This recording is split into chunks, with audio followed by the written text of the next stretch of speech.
Professor Koyejo is a professor of computer science at the University of Illinois, a National Academy of Sciences Kavli Fellow, and he's done a lot of interesting work on robust machine learning and what I think of as signal processing and sampling work. So I'm very interested to hear what he'll be telling us about today. Cool. Thanks, Laura. Just to check really quickly, hopefully you can see my slides and you can see me and hear me. Okay, great, thanks. Oh, that's good. Okay, so it's a pleasure to be here, and today I'm going to talk about some, I think, quite somewhat preliminary, definitely ongoing work, where we've seen some curious things when we've applied generative adversarial networks to biomedical and sort of medical data broadly. We don't have complete answers for sort of what's going on, but I think some of these might be interesting as jumping off points for folks who are interested in analysis, or maybe there's an answer for some of these questions out there that we just don't know because we're not aware of literature. So some of these are, I'm hoping some of the outcomes might be maybe education for me as well, actually. So brief audience interaction part of the talk. So here's a GAN talk. We have to show some kind of images. It's a GAN talk with medical images, so we're going to use medical images. So one of these is a real X-ray, chest X-ray. Another is a synthesized one. I don't know how to do audience participation here, but maybe we can get some guesses. Yeah, put your guesses in the chat. Left or right? Which one is real? That's the question. Right. Left or right? Okay. Maybe you can tell me the accumulated guess so far. Even if it's a small sample, we'll go ahead and okay, we have 2 guesses for right and no guesses for left. Okay, as the real one. Uh-huh. Okay, good. So this is better than normal. So the right is the real one. They both came from organizers, so. I see. Okay. This, as far as I know, no inside knowledge. So maybe the telltale signs are somewhat obvious. There are telltale signs, and if you work in this area, you might actually know. So additional sort of synthesis results, front and side X-rays, some work from RSNA and CVPR recently. If you tried and got it wrong, don't feel that bad. We asked some experienced radiologists to choose real versus synthesized. It's somewhat of a slightly contrived experiment because we give them a forced choice in a short amount of time. So, within a few seconds. I think if you have more time to look at things, you start to notice. But in that short time, sort of about 40% of the time, they picked the wrong one. Not just for the images I showed you. We had a whole array of synthesized images. And the rough intuition here is the synthesized images are actually quite high quality in terms of capturing most of what radiologists look for, at least at first glance, in terms of structured medical images. So many of you will already know what GANs are. If you don't, I'm going to try for a very quick intro. It's one of those intros where if you know, it's boring. If you don't know, it may or may not be helpful, but I'll do it anyway. So GANs are, and sort of other kinds of implicit generative models, are general strategies that have become more and more popular as methods for synthesizing high-dimensional data, most popularly in computer vision with natural images and sort of other kinds of, I guess, pictures. Faces are quite popular in this domain. But in principle, they're methods that you could use for synthesizing any kind of high-dimensional distribution. So the idea is that I sample some relatively low-dimensional noise with sufficient dimensions to capture degrees of variability that I think are interesting in the problem. I push that noise through a neural network, and this synthesizes this sort of, it's push-forward mapped to some high-dimensional space, and you're hoping that what you end up getting in this high-dimensional space is a good approximation of the true distribution.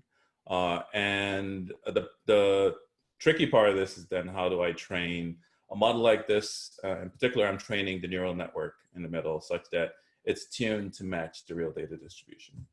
And so one of the ways that this is done, and I think the most popular way, is a variation of thinking about this matching as a classification problem.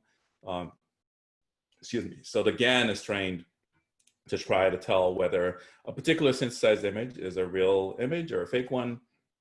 There's an interpretation of this that I think many people like as a two-player game where the generator is trying to fool the classifier so that the images look, images that are synthesized that are fake look real, and the discriminator is trying to avoid getting fooled. And you have this back and forth game, and you end up with a solution that in many cases leads to sort of plausible looking synthesis. And so the overall architecture and training sort of looks like this. For a simple case of something like, it's for MNIST digits, but the same principle works for various kinds of images that you might be interested in generating. And so GANs have been around a while in their sort of modern form. Of course, like everything else, there are previous iterations of everything, but in a modern form, they've been around a while. They've had a lot of success, again, primarily in computer vision, but more and more in sort of other parts of imaging. So I'm showing some examples, and this is a small sampling sort of locally, but you can find lots of examples all over the place of GANs being used for various kinds of sort of pointwise estimation tasks. On the left, I'm showing a task of sort of model denoising and inversion. And the idea is that the GAN latent space, if I take an image and I sort of map it to the GAN latent space and push it back, I get much better high quality compression and sort of resynthesis than I would if I use some of the more some of the existing methods. And this is for sort of MRI type data. Similar kinds of results on the right for sort of pointwise type problems, mostly exploiting the quality of the representation that you're learning. And there are various other kinds of tasks that you can do with GAN type models that people have tried. Okay, so here I'm going to think more, and one of the interests that I'm going to try to motivate is beyond just sort of pointwise type behavior. We're interested in applications that might involve distribution. So what's going on with the stated task is the estimated distribution. How good are GANs at doing this, when they work, when it's not working? And I won't give, again, answers, but I'll give some applications where empirically it seems to be quite plausible, and maybe some sort of suggestions on how to move some of this field forward. I won't ask for participation again, but here's another example. Here, this is for functional MRI data. So this is activations. In the brain scanner, it's less biological, this sort of smooth activations for some kind of task. And at the top right, you can see what the task was in the little black box. And one is fake, one is real. I know the suspense is killing you, so I'll just throw it out there, that the one on the left is the real image, the one on the right is synthetic image. And again, there's some patterns that if you stare enough, you can convince yourself that you could tell. But again, sort of, it seems to work pretty well. In this paper, what we did was look at data augmentation. So the task of data augmentation is I am going to take my training data, I'm going to train a classifier on it, and in addition, I'm going to synthesize additional data from fitting a GAN to the original training data. And then I'm going to train a new classifier on the original data plus the synthesized data. And the idea is that by adding new data, I can hopefully improve the classification performance. When I'm showing our results on fMRI specifically, so the task here is to tell something related to the task that some individual was being involved in when their brain was scanned. So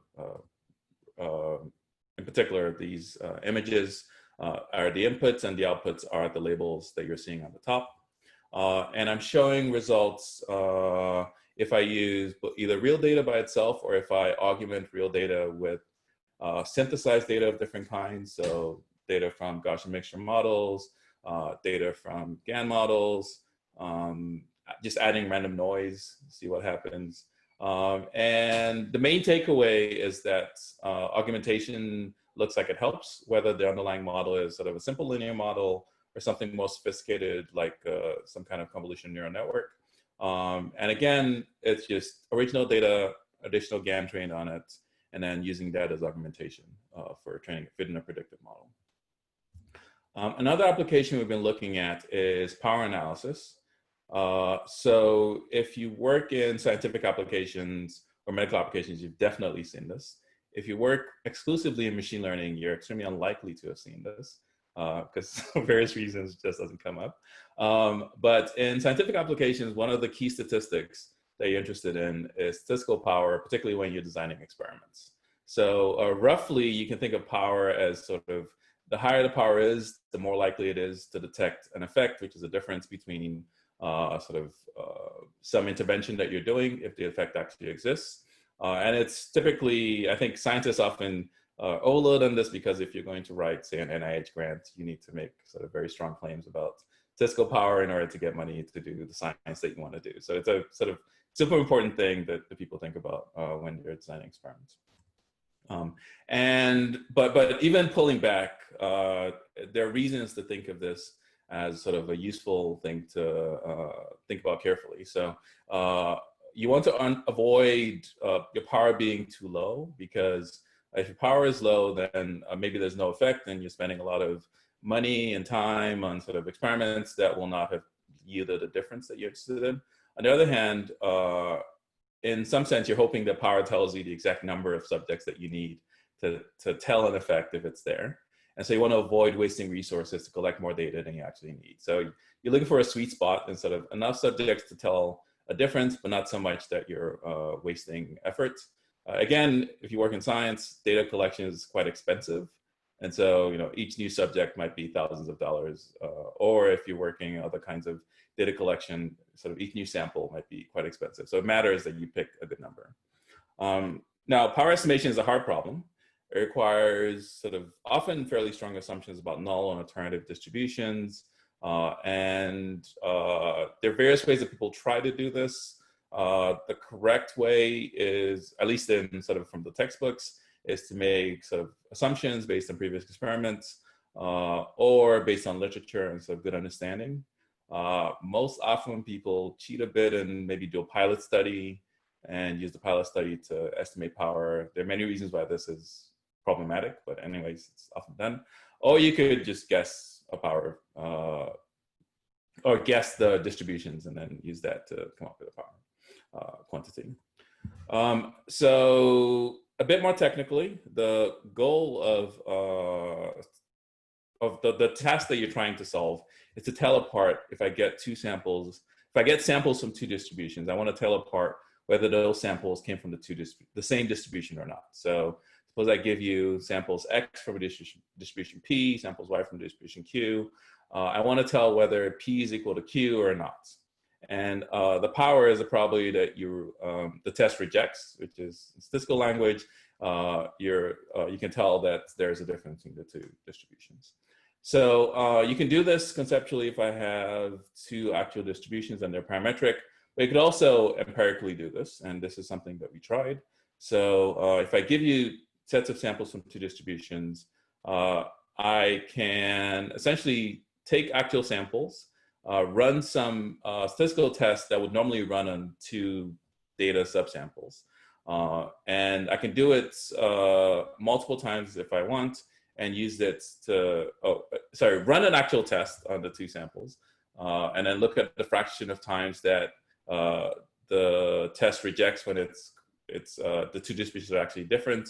And this gives me an estimate of the power of whatever test I'm running. And so what we tried to do was, can we estimate power using fake data synthesized from GAN models as opposed to potentially having real data from two different conditions. So I'll give you some results on this.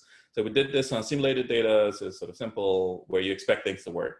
In fact, we know you can do this parametrically with a t-test, but we also tried doing this with sort of bootstrap and resampling to see what happens with finite sample effects. And what you see is the results mostly sort of overlap. Typically, you're often looking for about 80% power. So if I was going to pick experiments, depending on the specific test I was running, I would sort of pull down from the 80% power line. So let me pick a pen. And so suppose I was using t-test resampling, then sort of I would pick, in my extremely straight line, I'd pick something like 80 samples or something, and that's what I would use to get that amount of power in my test. So this is how you'd actually use it in practice. So we did this on brain data. Details I'm happy to cover offline or discuss. And we did sort of synthesized experiments. I just realized there are a bit of spelling errors. You can completely ignore those. They don't exist. You might see them later.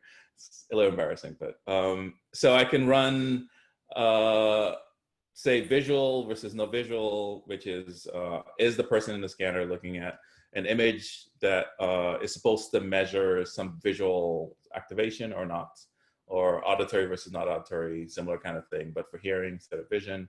And the main takeaway here is that the synthesized model actually seems to work in the sense of it tends to be conservative, which is a property that you want. So it tends to give you sort of reasonable power sample estimates. And I think most importantly, it tends to overestimate, which is, again, for these kinds of things, you prefer to sample too many than to sample too few and sort of miss the signal. So it's generally there's a conservatism built in, and this seems to work here. Okay, so this is compelling because if this works well, then you can synthesize experiments, including ones that you can't run, but you can synthesize data for. I mean, needs a bit of work in synthesizing the data, but in principle, one could do this.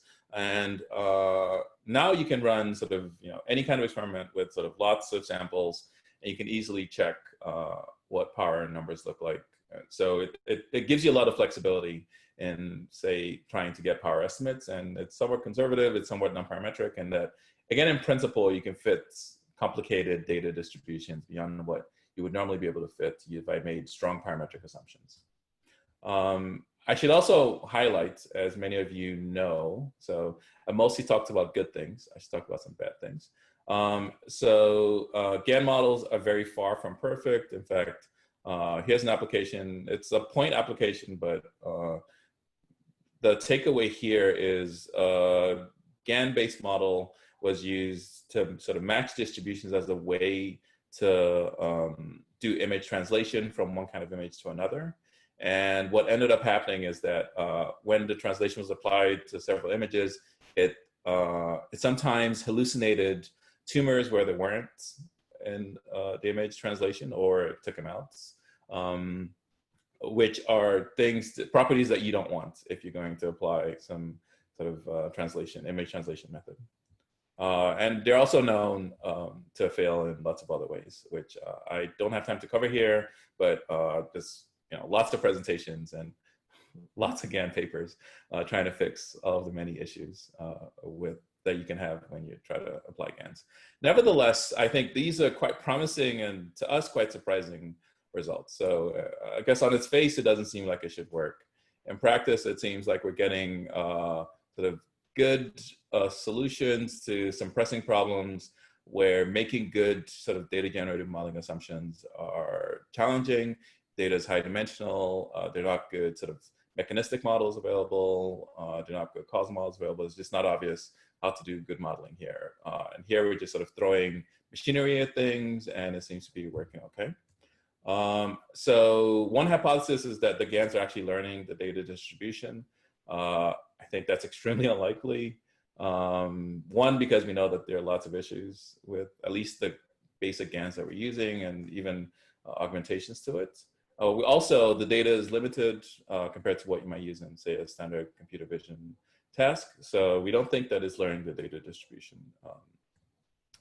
However, potentially there's some implicit bias that the GANs are capturing, which are relevant for the task that we're trying to solve. So in supervised model, our hypothesis is that it's implementing a kind of sort of generative regularization. Excuse me. So the data that are being sampled are sort of, you can think of the data as regularizing the model that you're fitting, because they're pulling the model that you're fitting so they're closer to the models that work well for the synthesized data. And this you can think of as a kind of regularization. And so this is our sort of current working hypothesis for what's going on for the supervised model.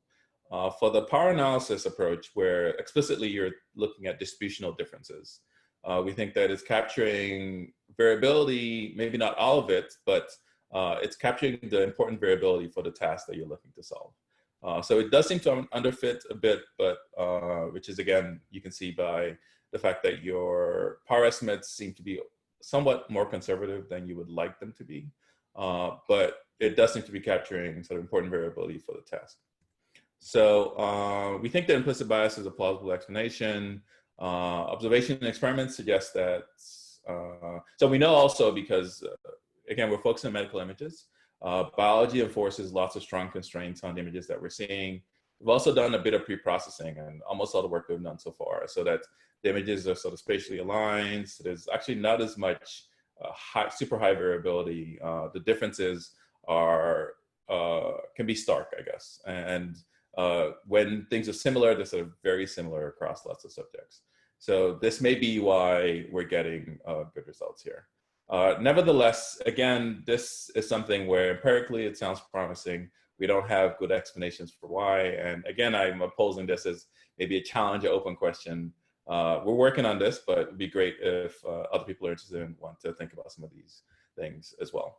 I should mention simpler things like Gaussians don't work here. We've tried them. So it does seem like you need something a bit more sophisticated for some of the tasks that we've tried.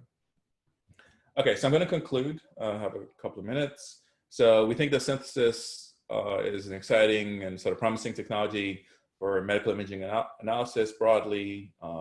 I'm most interested in sort of the short term on distribution applications as opposed to, say, the point-wise applications of translation and sort of denoising and things like that. I'm interested in sort of what distributional properties are being captured and to what extent they're useful for various kinds of tasks.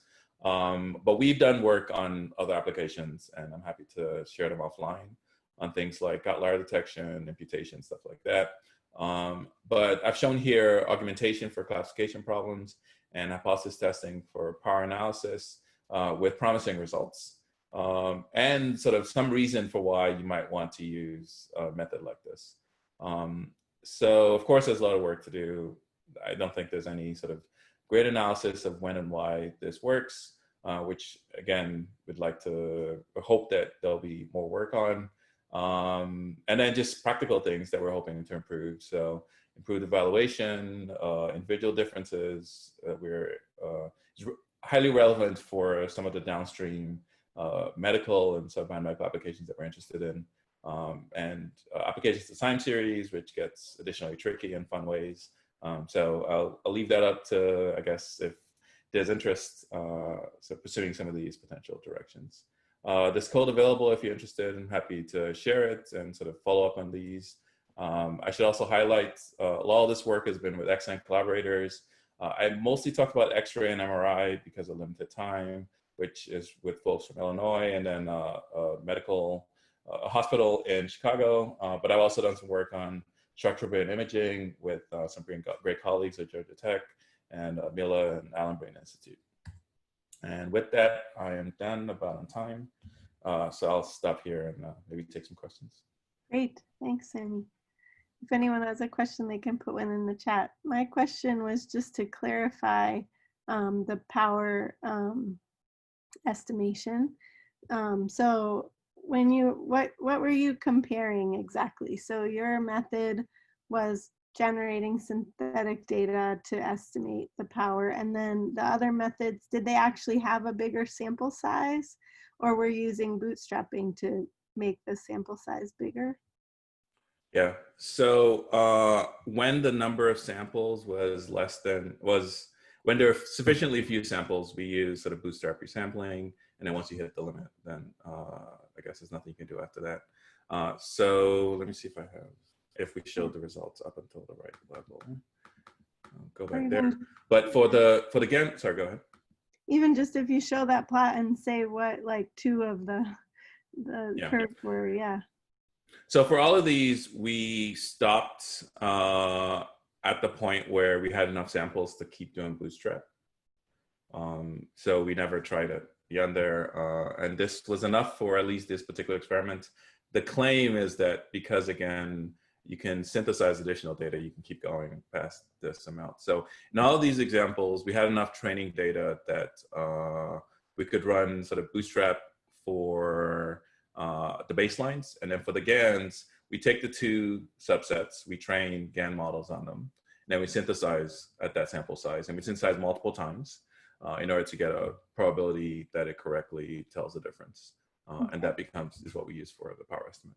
And so does it train on fewer samples than the bootstrap needed? Or because why would I choose something, you know, over the bootstrap? Yeah, so that's a good question. So attempted an answer for to that question. So I think it's a very reasonable question. I think if you have if you have enough samples, then I think there's a lot more understanding of what happens with things like bootstrap. That I think that's probably the way to go. I think what is interesting is we can synthesize in principle experiments. I didn't go in detail again because of limited time, but all the experiments where we can compare the baselines have to be experiments where sort of we have the data for. The way we train these GAN models were sort of conditional to where we can create conditions that didn't include conditions that were actually estimated in the data. Now, you could argue about whether those synthesized conditions would actually match reality or not. So, you know, would they actually be good estimates? We tested this by sort of hiding some data and looking at whether we could sort of predict for those cases, and things worked well. So again, from the point of view of like statistical or power testing, this is promising because now if I can synthesize a condition, then I can test it even if I don't have data for it. Also, beyond the finite samples, again, if you're in a situation where you need the sort of the sample size starts to go past what the data you have available is, this is promising because this allows you to go beyond available data. So it allows you to push further than the data that you have. Again, extremely empirical. Again, we'd like to tighten our understanding of this quite a bit, but thought this might be a good forum, and maybe we'll encourage us and others to move forward in understanding these a lot more. Yeah. No, that's cool. So you know, experiments where you do try to synthesize things, maybe more things that are hidden so that you can still validate them, right? That would basically be answering if this is possible. So that's a really cool idea. Okay, cool. Thank you. I don't see any other questions in the chat. So we'll end there. Thanks all the attendees for coming to this session. Our last talk will be at quarter till. We'll start right at quarter till, so come a little bit early. And yeah, thanks again, both Nancy and Sanmi, for speaking in this part of the talk of the workshop. Thank you. Yeah.